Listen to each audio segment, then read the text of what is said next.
Okay, in this quick little tutorial, I'm going to show you how to solve simple linear equations for one variable using your graphing calculator. Now, sometimes you might forget how to solve an equation, but that's okay. That's what you have this calculator for. If you have it in front of you, you're going to want to take it out and turn it on. And we're going to do these two examples that you see on the left using the calculator. Now, let's do example 1 first. It's a pretty easy equation. It's 2x minus 5 equals 15. Pretty basic. You guys would know, in order to solve this, using inverse operations, you would want to add 5 to both sides. You would get 2x equals 20, and then you would divide both sides by 2 to get x equals 10. But let's just say, for argument's sake, you forgot how to do that. This will work with every type of equation. One thing you have to remember, though, it only works for equations where you're solving for one variable and there is only one variable in the equation. You have to be careful. It doesn't work for literal equations. So, first thing you want to do is turn your calculator on. And here's what you should see. So, what we talked about in class is that when you have equations, the first thing you should know about equations is that they are two different expressions set equal to each other.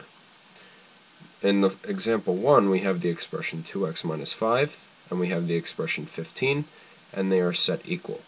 The value that we get for x is the value that makes both sides equal to each other. In the case that we have, it's x equals 10.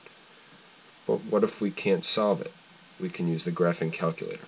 To do that, you're going to want to hit this y equals button, because what we have with equations, and what you'll start to learn as the year goes on, is that these equations create lines, they create pictures. In this y equals, we're going to create the pictures, and where the two graphs intersect is going to tell us the answer. So here we go. In y1, where you have that on the screen, you're going to enter the left side of the equation. So you hit 2, then you hit x, it's this button next to alpha, minus 5. Then you go down to y2, and in y2 you enter the right side of the equation, in this case 15. And then all you do is hit graph, and you will see a picture on your screen. Now it just looks like a line. Well, that's because this graph for 15 is a little further off the screen. So we can use the zoom button to adjust our view, and we're going to do zoom out 3. And you see that little blinking dot? That blinking dot tells you the center where it's going to zoom out. So we hit enter, and it zooms out for us. And take a look. Now we see the other line. Now this value here, where they intersect, is going to be the solution to the equation. And by our calculations, it should be 10. Well, here's how to figure it out. It's very simple. You hit second, and what second does is it activates all of the yellow buttons, like quit. In this case, we're going to use the one above trace. It's calc. So you hit second first, and you hit trace. Then you hit choice 5 for intersect, or you could scroll down and hit 5. Then you see this thing that says first curve. All you have to do here is hit enter once. You'll see second curve. You hit enter again, and then it says guess. Hit enter one more time. And take a look at that.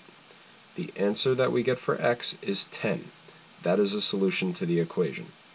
In the next video, we're going to show you how to do harder examples, because realistically you can do examples like example 1 on your own. But sometimes we forget the steps for example 2. Now let's keep one thing in mind. On the New York State 8th grade exam, you won't have the calculator, so you will have to know the steps. But on the Regents, this is a very powerful tool.